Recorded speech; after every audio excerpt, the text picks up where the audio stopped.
Over the past century, innumerable secrets have lurked deep behind the Iron Curtain. Case in point, a 50-year string of mysterious incidents that many say include UFO crashes, dogfights, and underground reverse engineering at the most top secret of all former Soviet military bases, Kapustin Yar. Some even say that this base was the site of a mysterious incident that took place in 1948. A spectacular UFO crash landing.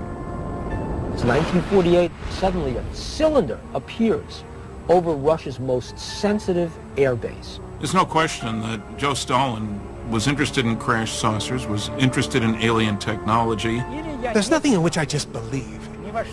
In this case, I know that UFOs visited Kapustin Yar. Kapustin Yar was at the top of the list of facilities the U.S. was monitoring in Russia. Go behind the barbed wire at Kapustin Yar as we reveal for the first time the detailed classified accounts of this reported UFO crash. Did the research following this incident help the Soviets win the space race?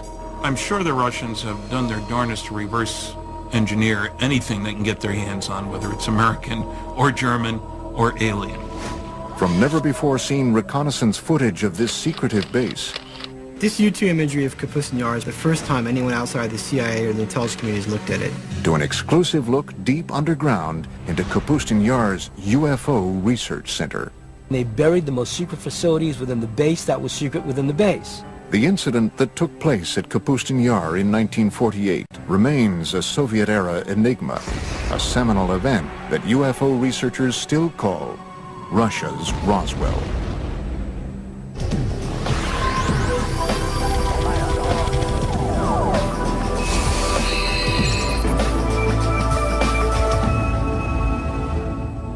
This is Kapustin Yar, a top-secret military facility located 60 miles southeast of the former Stalingrad and 500 miles south of Moscow. Built under the personal direction of Joseph Stalin, it is Russia's oldest and largest military facility. Its activities over the past 60 years have fueled controversy over what really goes on behind these walls. Kapustin Yar, or Vladimirovka, as initially it was called. It was, and it still is the first Russian space range. I'm Vladimir Semenov, and I was with KGB for 26 years. Kapustin Yar, everything was top secret. It was nothing there not secret. I am Sergei Khrushchev's son and former Prime Minister of Soviet Union, Nikita Khrushchev. Less than a year after the Roswell crash made headlines around the world, many believe that this Russian base may have experienced a landmark UFO encounter and crash of its own. June 19th, 1948, early evening. According to reports, Kapustin Yar's air traffic controller sees a strange object appear on his radar screen. At the exact same moment, a MiG pilot about 10 kilometers downrange from the base sees a large, silver, cigar-shaped UFO directly in front of him. He radios back to the base that he's being blinded by a bright light. A Russian pilot encountered a UFO in 1948 and tried to attack it with extremely unfortunate results for both. The pilot was blinded by rays of light emanating from the UFO. It is believed that under direct orders from Soviet Air Force Commander-in-Chief Zyugarov, the pilot engaged the UFO for almost 3 minutes before launching a missile that was finally able to bring the object down.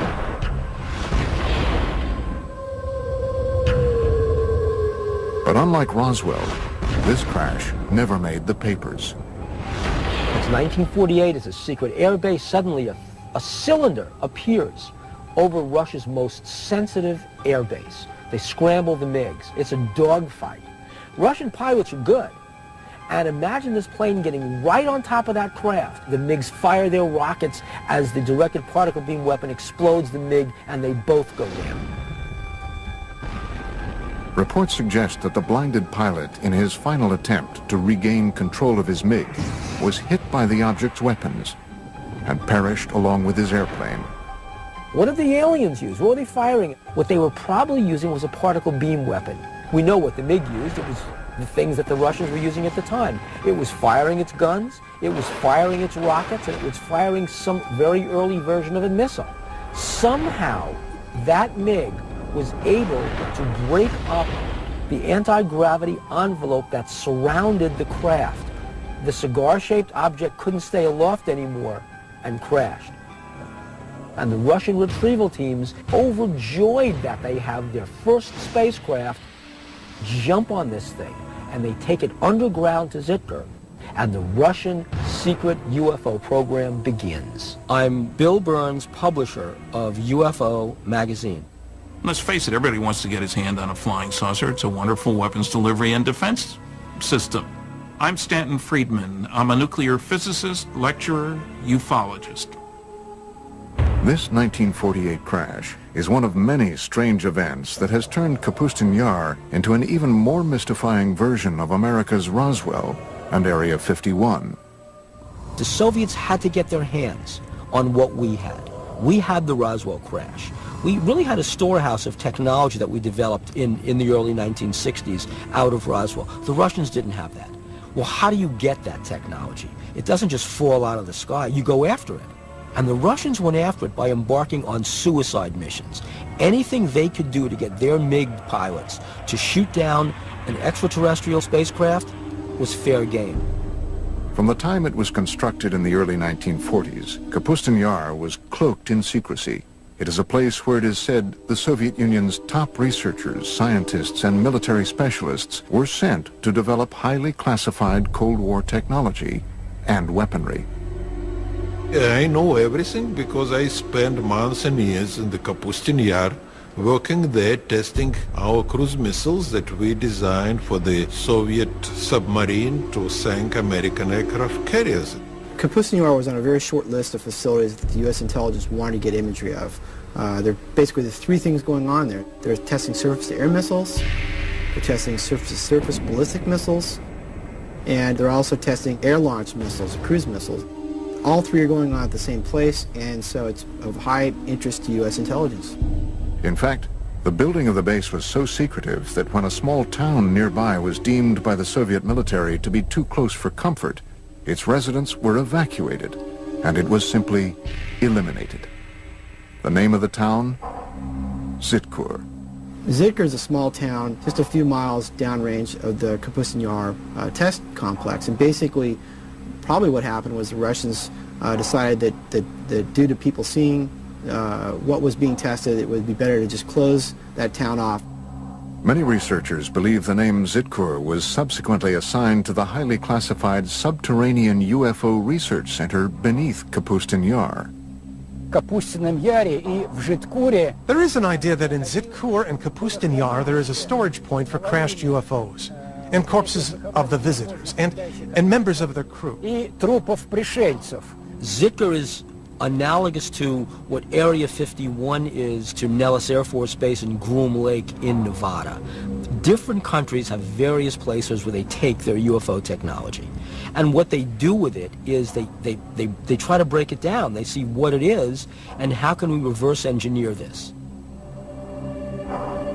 But long before the 1948 crash, the area around Kapustin Yar and the skies over Russia have been home to many other well-documented and eerie encounters with UFOs.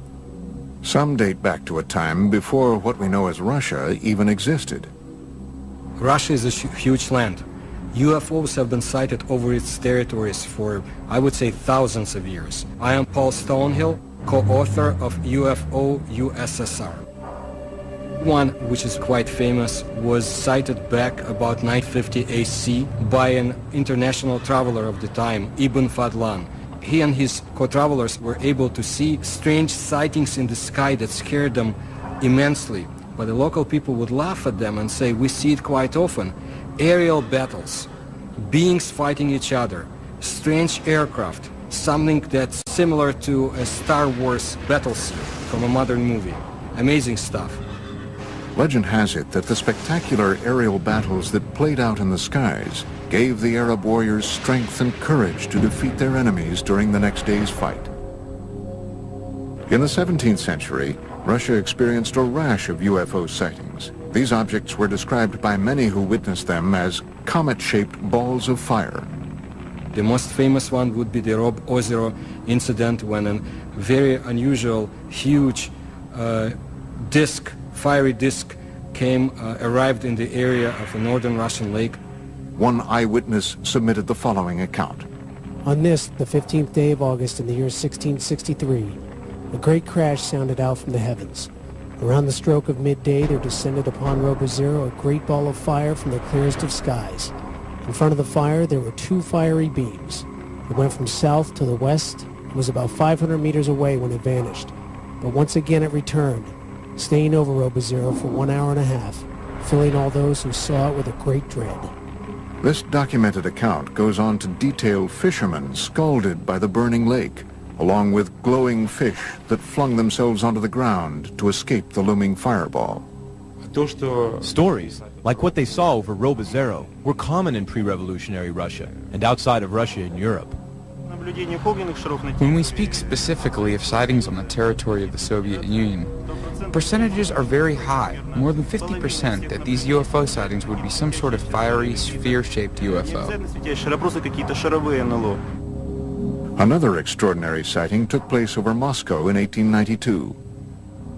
An eyewitness report was later published in the March 17, 1892 edition of the Russian newspaper Svet. The pillar of light was pointed straight down to the earth, forming a cone-shaped bundle of rays in the color of ordinary flames. The brightness was considerable and can sometimes be compared to the brightness of an electrical street lamp. The point from which the rays originated didn't move during the whole time, and the rays were visible for 20 to 25 minutes. While enormous fireballs have been sighted over Russia for centuries, there have been none bigger or more devastating than the event that leveled the Siberian forest of Tunguska in 1908. And of course it was one of the theories which have to appear that it was not a comet, it was not meteorite, that in reality it was a spacecraft. Coming up, did a UFO explode over Tunguska? It is believed that not one but two objects collided over the Tunguska in 1908, equal to many Hiroshimas. And later, what happened to the wreckage of the 1948 crash at Russia's Roswell?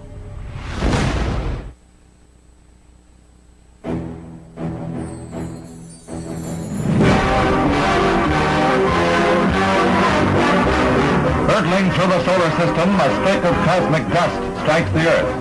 Commonly, these meteors are vaporized by friction in the atmosphere. This is part of the story of one that wasn't. A meteor that landed in 1908 in Siberia with the destructive force of an atom bomb. June 30th, 1908, approximately 7 a.m. The tranquil forest of Tunguska, Siberia, was rocked by a deafening, earth-shattering explosion. The explosion packed the power of a 40-megaton hydrogen bomb. Large trees snapped like tiny twigs as the explosion decimated the dense forest. The effects of the blast were felt as far away as Western Europe and were at first believed to have been caused by a giant meteor smashing into Earth. My own personal conclusion is that that was Mother Nature showing off, if you will, but that there was no intelligence behind what happened there. It wasn't a rocket, it wasn't a bomb sent to let us know that aliens are watching you, Earthlings. Literally a catastrophe from outer space. Yet UFO researchers say if this devastating explosion was the result of a meteor, why were there no craters found in or around Tunguska? It is something scientists to this day have had trouble explaining. This was, let's call it an explosion, although some people call it an implosion.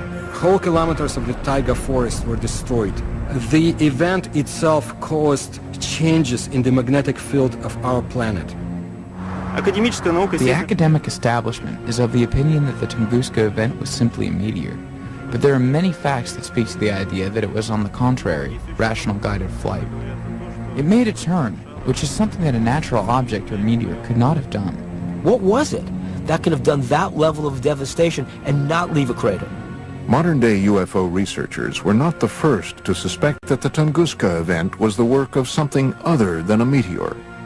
Reports suggest that Stalin believed the Tunguska blast was the result of a UFO that had launched some sort of experimental weapon.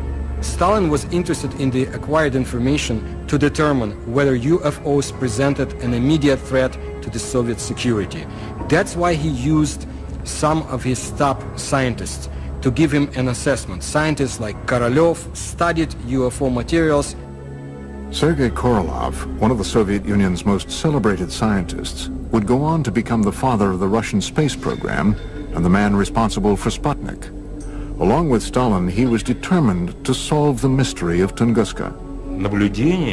These observations prompted him to finance an expedition to the place where the Tunguska event happened. Sergei Korolev used his own money to send an expedition to the Tunguska area in helicopters. Korolev never met with Stalin.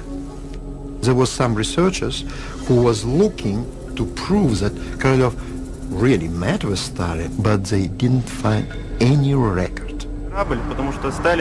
Stalin presumed it really could have been a spaceship. He wanted to find the fragments of that ship, put it back together, and recreate the object for military purposes. Initially, Korolev found that many of the physical scars left behind at Tunguska were still visible. But the most shocking discovery came in the form of radioactive metallic fragments found at the site. Debris uncharacteristic of any asteroid or meteor. If you go along the flight path of the Tunguska object and continue past the crash site, you reach an area that Russian ufologists call the Devil's Graveyard. It's a 300 square meter area where not a single plant grows and animals die. It also has a higher than normal radioactivity level. This is a result of what might possibly be a radioactive metallic fragment from the crash. The radiation levels were there. I mean, meteors don't come down with that level of radiation. So one of the stories is it was a mothership that detonated. It is believed that Korolev privately told Stalin that the incident at Tunguska had indeed been caused by a UFO, fragments of which were still scattered around the area. However, in his top-secret official report, Korolev is said to have told a much different story. The official party line, Tunguska, was the result of a giant meteor. The whole point was, if the information serves the bureaucracy, good. If it doesn't, it doesn't exist. So where were the radioactive fragments from Tunguska taken? Some believe the evidence was transported to Kapustin Yar's underground base, Zitkur. Different countries have various places where they take their UFO technology. Well, the Soviets basically had one at Zitkur, and it was where they could try to figure out what the technology is and how do we use it. And of course, the security around those bases is essentially shoot-to-kill security. Was Stalin's team of scientists inside the underground lab of Zitkur using UFO wreckage to advance their fledgling missile defense and space programs? They had a couple of people, men, at the top of their program who really pushed the space program. I'm Fred Kulik at Caltech. The head of the space program had direct connection to Stalin and later Khrushchev. In their quest to acquire UFO technology to beat the Americans in the space race, it has been reported that top Soviet military officials ordered MiG pilots to shoot down UFOs as far back as World War II, a time just before the Russian Roswell crash of 1948. So that gives you a two-pronged concern about UFOs. One, you want the new technology to top the other guy's flying technology. And two, we need to be on the alert for new stuff from them. So either way, you want your guys to shoot them down. As the word spread that UFO wreckage from Tunguska and the 1948 incident were being studied at Zitkur, Russia's Cold War enemies were becoming more and more intrigued by what might be going on above and below the top-secret military base. The CIA had agents in the Soviet Union back in 1950s who had reported on UFOs, and the CIA was very much interested in what was happening in the Soviet Union. Coming up, shocking, never-before-seen U-2 reconnaissance photos of Kapustin Yar. And later, an underground tour of Zitkur, revealing for the first time ever the base within the base at the center of Russia's Roswell. In the early stages of the Cold War, the Soviet military test site of Kapustin Yar became a hotbed of secret activity. Activity that involved advanced weapon, missile, and rocket tests. So after World War II and the development of the atomic bomb, they were not able to build small atomic weapons. So they had to build big rockets to carry them. Unlike the U.S., we still had fairly sizable rockets, but we could miniaturize things to a certain extent, much better than they could. So from the very beginning, they envisioned large rockets, and that really gave them a start on the space program as well. The Russians had one of the scariest pieces of paper I've seen at one of the 20 archives I've been to, said that the Russians have made more progress in the past 18 months in the development of nuclear weapons and methods for delivering them than had been anticipated for 5 years. That was in 1951. By the early 1950s, rumors of UFO activity and experiments at Kapustin Yar had indeed leaked beyond Soviet borders. Alarming news that some say may have prompted the U.S. to find out once and for all if the Soviets had gotten their hands on UFO technology. Kapustin Yar and Zikr were at the top of our military watch in the same way that Area 51 and Wright-Patterson Air Force Base and Los Alamos were at the top of their military watch. Tim Brown is a senior analyst at globalsecurity.org. His specialty? Interpretation of top-secret satellite and spy imagery for both private and governmental agencies. Kapustin Yar was in the top 10% of facilities that the U.S. intelligence was monitoring in Russia, and that's evidenced by just the sheer volume of declassified documents that are available that show that there was a consistent, ongoing interest in what was going on at that facility.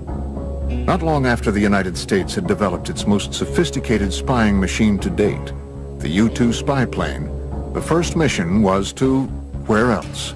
Kapustin Yar. This is probably the first time anyone outside of the CIA or the intelligence community has looked at this, the U-2 imagery of Kapustin Yar. These never-before-seen U-2 reconnaissance photos provide a detailed look into this covert military base. Looking at all the imagery that we put together for this project, one of the things you notice is different activity at the different test sites at different times. The Russians not only tested missiles here, they also trained their missile troops there. So there's now be seen for the very first time in this exclusive underground tour of what could be the nerve center of all Soviet UFO activity, Zitkur. Based on reports and drawings from Russian UFO expert Anton Anfilov, seen in the West for the first time, this rendering is what might possibly be the first glimpse ever of this secret cryptic facility a quarter-mile below Kapustin Yar.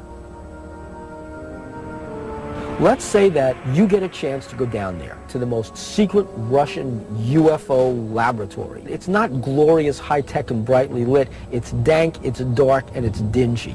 It's Russian. It's extremely compartmentalized. It's like an underground shopping mall, except inside the mall are all these rooms where there's exotic technology being taken apart and put back together. In this hub, they're doing autopsies on alien bodies. In that hub, they're reconstructing an engine. Then you've got these fantastic Rube Goldberg machines. What they are machines to test various components, and then finally you come upon these huge underground hangars. And what you're struck by is that there are no airplanes in the hangars. There are these long, cigar-shaped, cylinder-shaped craft in various stages of disrepair because they've crashed. And they're going to try and reverse engineer these. That's what you'd see at this base. Is this the secret location where the wreckage from the 1948 Russian Roswell crash was taken, along with fragments from the Tunguska UFO? I cannot deny rumors of the so-called captured UFOs. The Soviets tried to recover lost fragments of their secret tests, and it would be convenient to them to say, yes, UFOs is something that we captured, a UFO is in our hands, but why would they keep the secrecy on the subject of UFOs so tight? And did this heavily guarded experimental facility specialize in reverse engineering designed to destroy the United States? If Kapustin Yar is where you're doing your advanced development work, rocketry, aircraft, weaponry, laser weapons, all this kind of stuff, where you need high security and a good setting for your scientists and major computer facilities, then you'd expect that that's where they'd be doing their UFO, advanced UFO research. Not UFOs 101, UFOs 404. It's just natural to do that. And of course you'd have underground bases. You'd have protection against intruding aircraft. You'd be looking out for the U-2s. Another mysterious aspect of Kapustin Yar are the many strange patterns on the ground. Did Stalin and Korolev strategically arrange these patterns to attract UFOs to the base? Some researchers believe the Russians may have borrowed this idea from ancient civilizations, whose pyramids are said to have been constructed in geometric shapes and patterns designed to attract inhabitants from other worlds. Looking at Kapustin Yar from there, there's a lot of facilities, markings, patterns that might, to the untrained eye, look like they're from another planet or not of this Earth. They might look like something that you'd see in South America with the Mayan cultures or maybe crop circles. Between the reported UFO crashes and the ultra-top secret research, how did the Soviets flaunt their advances at Kapustin Yar? Now there was a new date for Russian youngsters to remember. October 4, 1957, when Sputnik, the first Earth satellite, was launched. October 4th, 1957. The Soviet Union's space program successfully launches the world's first artificial satellite into orbit. In the history of the Earth, no other event had captured the imagination of so many people as this first step into space. 4 years later, the Russians once again beat the Americans by launching Yuri Gagarin into space in the first manned flight to orbit the Earth. 2 feats that put the Soviet Union way out in front in the ultra-competitive space race. We are the first, and all next steps in space for, I would say, for nearly 10 years, Soviets was ahead of the United States. First man into space, first woman into space, first walk into space, first rendezvous in space, first docking in space, and so on and so forth, until 1981 when the shuttle was launched. I'm sure the Russians have done their darnest to reverse engineer anything they can get their hands on, whether it's American or German or alien. Coming up, relive what many believe to be a spectacular UFO crash at the actual site in a village near Kapustin Yar. I don't recommend that we stay here any longer. It's already harmful. Let's leave here and go to some place where no unknown forces can act upon us and influence us. And find out exactly what the KGB knew about dogfights between MiGs and UFOs at Kapustin Yar as we open the mysterious KGB Blue file.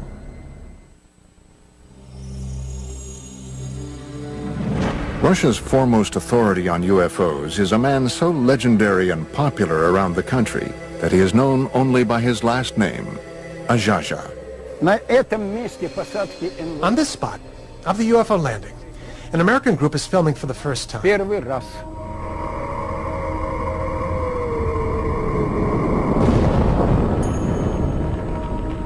was very popular at the peak of the UFO activity in the Soviet Union. It was late 60s, 70s. At that time it was not permitted, but not restricted to talk about this.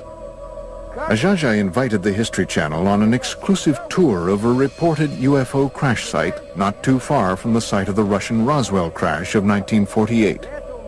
For that, I have to stand there, on that particular corner. Using 2 copper rods, Azhaja begins the tour by testing the ambient energy that the crash site still emits today.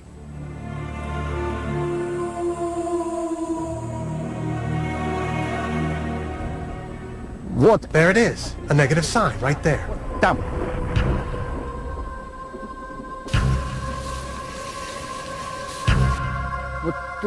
there, that way.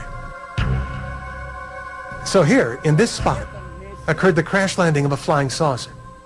First, I'm going to go directly across. Then I'll go perpendicularly. Then I'll go by the diagonals. This is where the boundary begins. All right, I'm going towards the center. In the center, we see a lot of plant growth and compact. And what's most important is that here, it shows a positive signal. Now we are going towards the border. Now they're showing neutral. And here, here's the other part of the border.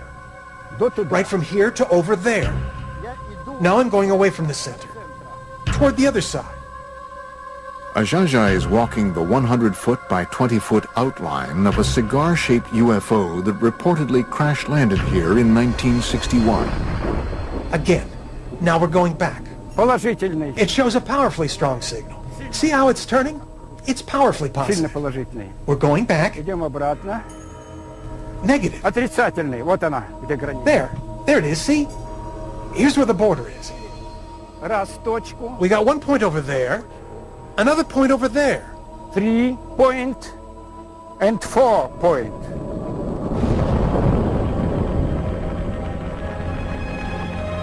Animals avoid this place. They go around it. Cattle don't graze here. Yes, there is unknown energy, which, as experience shows, affects people in a negative fashion. Your pulse changes. The heartbeat changes. You grow short of breath. You begin to sweat. Okay. I don't recommend you stay here any longer because it's already harmful. Come on. Let's leave here. For a normal place, where no unknown forces will influence us and act upon us. Ajaja's account of this UFO crash was supported by a resident of adjacent Shodnya village, who upon seeing Ajaja, told her account of seeing the crash out of her window, which overlooks the site from less than 200 yards away. Well, it was 4 or 5 in the evening. It was later in the day. And suddenly my mother screamed. She said, "Hey, look at that. There was some kind of ball, a sphere that flew by." And then she said, "Oh, it's probably a flying saucer." And it was a big, fiery red sphere that flew by. The sphere went over there, past the train tracks, and went down into the valley of the river Skunya, right down and over the river. Experts like Ajaja believe that UFO events like this crash, as well as the 1948 Russian Roswell crash, caused a Pandora's box to open over Kapustin Yar, leading to what some have called a war in the skies over Russia. Pilots would often receive orders from the ground to defend their airspace and shoot down UFOs. Other times, the UFOs would go on terrifying attacks. What intrigues me about the Russians as much as anything is apparent dogfights between UFOs. And I've read several accounts of that, several of them having dogfights. Perhaps the most compelling evidence of encounters between Soviet MiGs and UFOs over Kapustin Yar comes firsthand from the most celebrated of all Soviet test pilots, Marina Popovich. A national hero, a cosmonaut, perhaps the Chuck Yeager of Russia. She says that she witnessed actual battles between Soviet pilots and UFOs. One incident in 1964 occurred during a Soviet Air Force training mission. Alexander Kapagin was the commander of a squadron and a pilot instructor in one of the flight schools. One day he was flying with a cadet and they were attacked by a UFO. They went into a spiral dive. While on another top-secret military expedition in February 1980, Colonel Popovich encountered multiple unidentified objects in the skies over Russia. I saw 3 fireballs, 3 amazing lights in the form of a triangle, and I observed them as they flew away. Another MiG test pilot, Colonel Vyatkin Lev Mikhailovich, agreed to tell his first-person account for our cameras for the very first time. August 7th, 1967, 6:30 in the evening. Colonel Mikhailovich reports that his MiG was momentarily captured in midair by a UFO. When I was making the aerial move to the left, suddenly from above I saw a light. This big disc began to slowly light up, and I just had time to quickly tilt the plane, but the wing hit the ray of light. The plane shook and the gauges and instruments began to move from right to left, right to left. It is as though the ray of light dissolved into shining little points of light. Imagine my surprise when my technician named Mikhail said, "Lev Mikhailovich, the wing of the airplane is glowing." As it turns out, for a whole week in the hangar, the left wing was glowing with a white light. They washed the wing with kerosene, and soon after that, the glowing ended. Fortunately, Colonel Mikhailovich's encounter with a UFO over the skies of Kapustin Yar in the 1960s did not end as dreadfully as the famous 1948 encounter in the same skies. No, I wasn't scared. I was just puzzled. I was particularly stunned that the ray of light turned out to be hard, because I felt the impact. As UFO reports continued to stream into the Soviet government from both civilians and military officials, the KGB was busy covering up the reports, silencing those who made them, and clamping down on the press. But all the while, the spy agency was creating an official report on UFO activity in the USSR called the KGB Blue File. Americans will never understand this, you know, because you have to be inside KGB to know the power KGB had. And during Stalin time, KGB was unbelievably powerful. Written and researched over the 20-year span between the mid-60s and the mid-80s, the KGB Blue File was one of the most extensive official explorations of UFOs ever commissioned by any governmental agency anywhere. The KGB Blue File is a 124-page collection of documents released in 1990. I believe this is not everything the KGB has had in their hands, and I'm not the only one. The Blue File compiled thousands of reports of UFO sightings, dogfights, and crashes, all of which were described in vivid detail. According to the Blue File, as recently as March 21st, 1990, the residents of a dozen Russian towns not too far from the gates of Kapustin Yar all witnessed the exact same UFO sighting between 10 and 11:30 p.m. The following is from the written account of a KGB internal affairs officer. After obtaining more exact information, it was established that a rather large number of residents in nearby cities became eyewitnesses of a UFO, and in several cases, 2 UFOs. One witness saw a ray of light emitted from the object that illuminated the Earth's surface. If there are so many rumors and talks about UFOs, sooner or later government will ask its intelligence. What's going on, guys? Explain us. And KGB had to create this file with all the publications abroad and some witnesses who saw or thought that they saw it. Is it possible that this 1990 incident could have been a simple military test sent up from the grounds at Kapustin Yar? Or was it yet another incident involving UFOs? Coming up, shown for the first time outside of Russia, exclusive footage of what might be the only recorded evidence of a fireball UFO crash. If the Soviet Union had not imploded under its own weight in the early 1990s, the chilling accounts you've just seen of close encounters of the first kind in and around Kapustin Yar would have remained yet another Soviet-era secret. It's different, because the time is different. You know, if you're talking with elder generation, yes, of course, no question about this. But nowadays, absolutely different.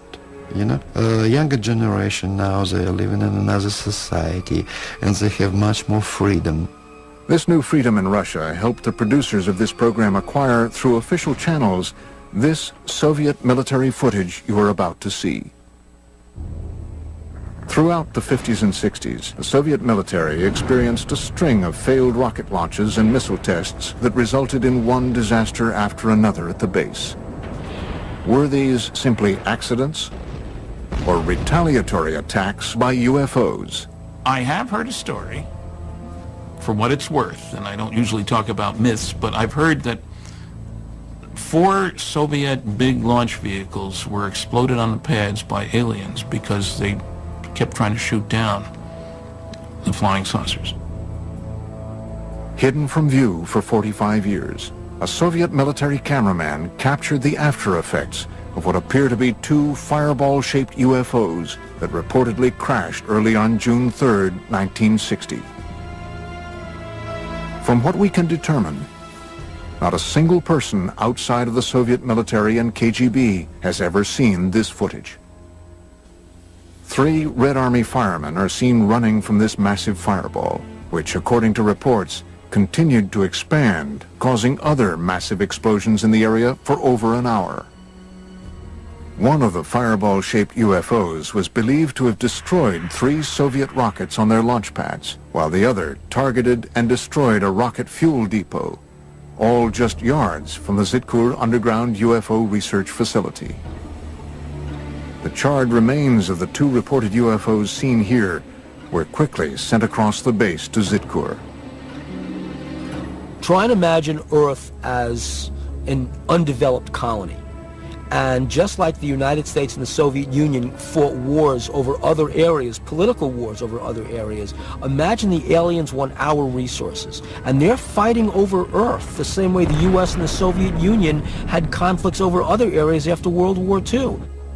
How could all of these shocking events have been held back from the public for so many years? The Stalin's time and early post-Stalin times, everything was restricted. So he was not allowed to talk about this. In Stalin time, they will simply send you to the prison. Could all of these UFO accounts and the trail of freshly unearthed evidence of UFOs be attributed to logical explanation? Or is it possible that strange things really do happen in Russia?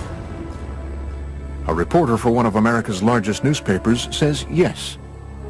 In May 2005, reports reached the Moscow bureau of the Los Angeles Times that a lake about 3 hours away from Moscow had simply vanished.